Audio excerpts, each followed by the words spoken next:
lagi niyong tatandaan kapag magpapagawa kayo ng bahay is gumawa kayo ng contract agreement.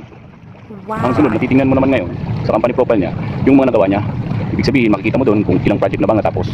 At titingnan mo din yung mga certificate of completion ng contractor na yun para maintindihan mo na yung contractor na yun is kaya talagang gawin yung bahay na pinakamagandang gawin. Gumawa ka ng kontrata kasama yung BOQ or Bill of Materials. Sa pamamagitan nito, mas mapapansin mo doon na yung ginagawa niya is base or tumatama doon sa pera na binibigay mo. What? At ang ilagay nyo sa kontrata is yung pinaka-importante, yung terms of payment. Ang terms of payment natin ay tatong pagpipilian. Meron tayong per accomplishment, meron naman tayong as per milestone, at meron din tayong 2 groups. Mas maganda, bibigyan mo sila ng tatlong pagpipilian para mapag-usapan nyo sa tatlong terms of payment is makakakuha kayo ng pinaka-the best na swak. Lagi nyo tatandaan na mas magandang may kontrata kaysa walang kontrata. Hindi pwedeng magsisiyan kayo pagdating sa uli. Dalawang tao na nag-uusap.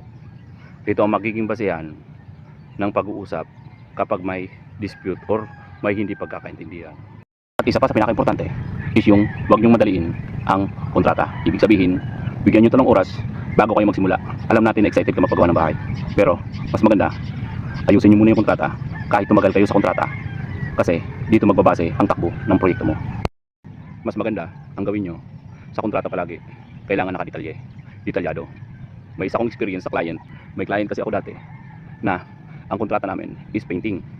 Ngayon, ang nangyari is ang nakalagay sa kontrata is exterior walls lang and exterior doors and windows. Ibig sabihin, lahat exterior yung pipinturahan.